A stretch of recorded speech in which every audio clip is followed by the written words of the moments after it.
সবুজ যে চারাগুলো দেখতে পাচ্ছেন এগুলো মূলত ধানের চারা। আঞ্চলিক ভাষায় আমরা এগুলোকে বেসন বলি। বেসন এরকম বড় হয়ে গেলে বেসন উঠিয়ে নিয়ে মূল জমিতে লাগানো হয়। জমি মূলত চাষ করতে হয়, চাষ করে মই দিয়ে সমান করে নির্দিষ্ট জায়গা পরপর 2 থেকে 3টা ধানের চারা লাগানো হয়। এগুলোকে আমরা গোছ লাগানো বলি। 9 থেকে 10 ইঞ্চি দূরত্ব পরপর মূলত এই গোছগুলো দেওয়া হয়। সেই গোছ থেকে কিন্তু অনেকগুলো আরও গাছ বের হয়। যেমন একটা কলা গাছের পাশ দিয়ে আরও অনেকগুলো কলা গাছ বের হয়, সেরকম 2-3টা ধানের চারা থেকে কুশি বের হয় আর অনেকগুলো গাছ হয়। 9টা 10টা 11টা 12টা পর্যন্ত গাছ হয়। সেই গাছ এক সময় গিয়ে পরিণত হয়, সেখান থেকে ধান আসে। সেই ধান আবার কৃষকরা সংগ্রহ করে, সেই ধান প্রসেসিং করে চলে যায় বাজার। সেখান থেকে আপনারা সংগ্রহ করেন, সেই চাল রান্না করে ভাত আপনাদের প্লেটে চলে আসে। এই কথাটা আমি বললাম খুবই শর্টে, কিন্তু প্রসেসিংটা মানে সময়টা অনেক লেন্থি, এর মধ্যে অনেক কষ্ট ত্যাগ আছে।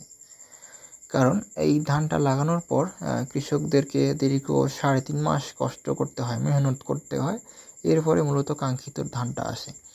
এই যে বীজটা লাগানো হচ্ছে, লাগানোর পরে এরপর আবার সার দেওয়া লাগবে, নিড়ানি দেওয়া লাগবে, এবং সার কমও দেওয়া যাবে না, বেশিও দেওয়া যাবে না। বেশি দিলে গাছ অনেক বেশি হৃষ্টপুষ্ট হবে, অনেক বড় হবে, কিন্তু ধান হবে না, শুধু গাছই হবে, খুব অল্প পরিমাণে ধান হবে।